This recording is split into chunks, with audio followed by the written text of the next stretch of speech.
কুয়াশার মেঘে ঘেরা শীতের সকালে হিমশীতল মাটির হাঁড়িতে খেজুরের রস খেতে কার না ইচ্ছে করে। টাঙ্গাইলের মধ্যে খেজুরের রস খাওয়ার এমন একটি সহজ জায়গা খুঁজে বের করেছি আমরা। হ্যালো এভরিওয়ান, আসসালামু আলাইকুম, welcome back to my new blog. এই কনকনে শীতে ভোর ৩টার সময়ই আমরা উঠে বের হয়ে পড়ি খেজুরের রস খাওয়ার জন্য। এই ভোর ৩টা-৪টার দিকে যেমন অন্ধকার থাকে তেমনই থাকে কুয়াশা। আজকেও তেমন একদম কুয়াশা ছিল। আমরা মেইন রোডের পাশ দিয়ে যাইতেছি, পর্যাপ্ত পরিমাণ আলো থাকলেও কুয়াশার কারণে কিচ্ছু দেখা যাচ্ছে না, এত পরিমাণ কুয়াশা পড়েছে। প্রথমে আমাদের বাইকে তেল নেওয়ার জন্য আমরা চলে যাই তেলের পাম্পে থেকে তেল ভরা শেষ হয়ে গেলে আমরা সরাসরি চলে আসি টাঙ্গাইলের বাসাইল থানায়। আর এই বাসাইল বাজার থেকেই আমরা সরাসরি রাস্তা ধরি বাসাইল টু সখীপুরের। এই রোডেই রয়েছে আমাদের টাঙ্গাইলের বাসাইল থানার সেই ভাইরাল বাসুলিয়া। রাতের বেলা আমরা বাসুলিয়ার সৌন্দর্য দেখলাম, তবে রাতের বেলা কুয়াশা ছাড়া ভিন্ন কিছুই দেখা যায় না। বাসাইল সখীপুরের এই রাস্তা ধরে এগিয়ে গেলেই বেরবাড়ি নলুয়া রোডের পাশ দিয়ে অনেক খেজুরের রস পাওয়া যায়। এখানে সকাল সকাল ফ্রেশ খেজুরের রস সহ পাওয়া যায় জাল দেওয়া খেজুরের রস, যেগুলোকে বলা হয় মধুর রসা। এমনকি এই খেজুরের গুঁড়ো পাওয়া যায় এই দিক দিয়ে।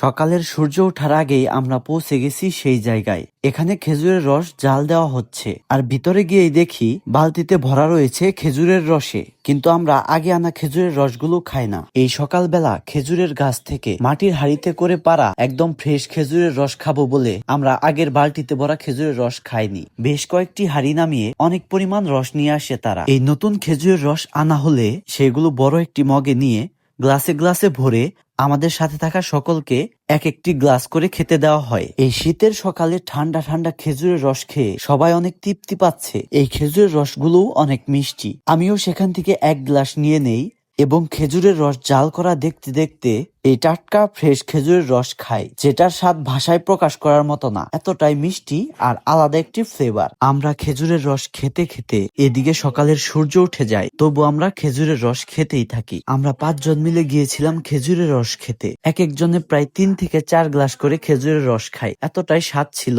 এই রস। আমরা খেজুরের রস খেতে খেতে খেজুরের রস জাল দেওয়া শেষ হয় কিনা সেটা দেখতেছিলাম, তবে রসগুলো জাল দিতে অনেক টাইম লাগে। এরপরই সেগুলো মধুর রসাতে পরিণত হয় এবং এই মধুর রসাগুলো জাল পারতে পারতে এক সময় খেজুরের গুড়ে পরিণত হয়। আর এই খেজুরের রস থেকে বানানো গুড়কে বলা হয় খেজুরের গুড়, যার স্বাদ একদম অনন্য।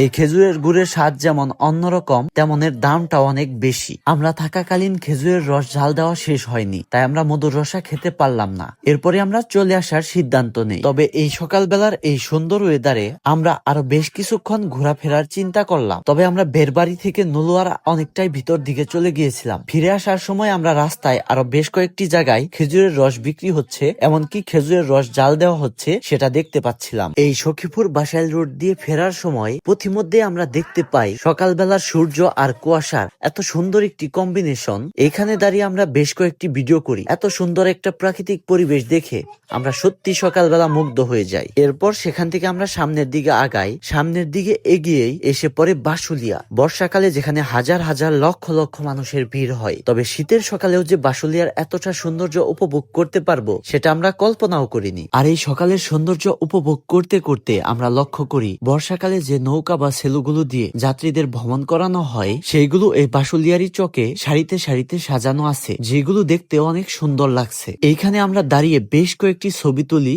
এবং ভিডিও করি। আর এই প্রাকৃতিক পরিবেশকে আরো ভালোভাবে উপভোগ করার জন্য আমরা সকাল সকাল রং চা অর্ডার করি। এই রং চা খেতে খেতে এই সুন্দর প্রাকৃতিক পরিবেশ দেখতে কি যে ভালো লাগছে, যারা এই সকালে এই সুন্দর পরিবেশে বাসুলিয়া এসেছেন তারাই বলতে পারবেন। আমাদের চা খাওয়া শেষ হলে আমরা বাসাইল দিয়ে সরাসরি চলে আসি আমাদের গ্রামের দিকে। বাসাইল থেকে বিলপাড়ার এই রোডে নতুন একটি ব্রিজ হয়েছে, যে ব্রিজটি খুবই সুন্দর। এটা দেখে কিছুটা কিশোরগঞ্জের মিঠামাইনের ব্রিজগুলোর মতো মনে হয়। এই ব্রিজটা সেই ব্রিজগুলোর মতো প্রায় সেম দেখতে। আমরা খেজুরের রস খেতে এসে এত সুন্দর সুন্দর পরিবেশ উপভোগ করতে পারবো, সেটা ছিল আমাদের সৌভাগ্য। এই ব্রিজেও আমরা বেশ কিছুক্ষণ সময় কাটাই এবং নিজেদের মতো এই জায়গাটি উপভোগ করি। তো এই ছিল আমার আজকের ভিডিওটি যদি ভালো লেগে থাকে অবশ্যই লাইক, কমেন্ট এবং বেশি বেশি শেয়ার করবেন। ধন্যবাদ।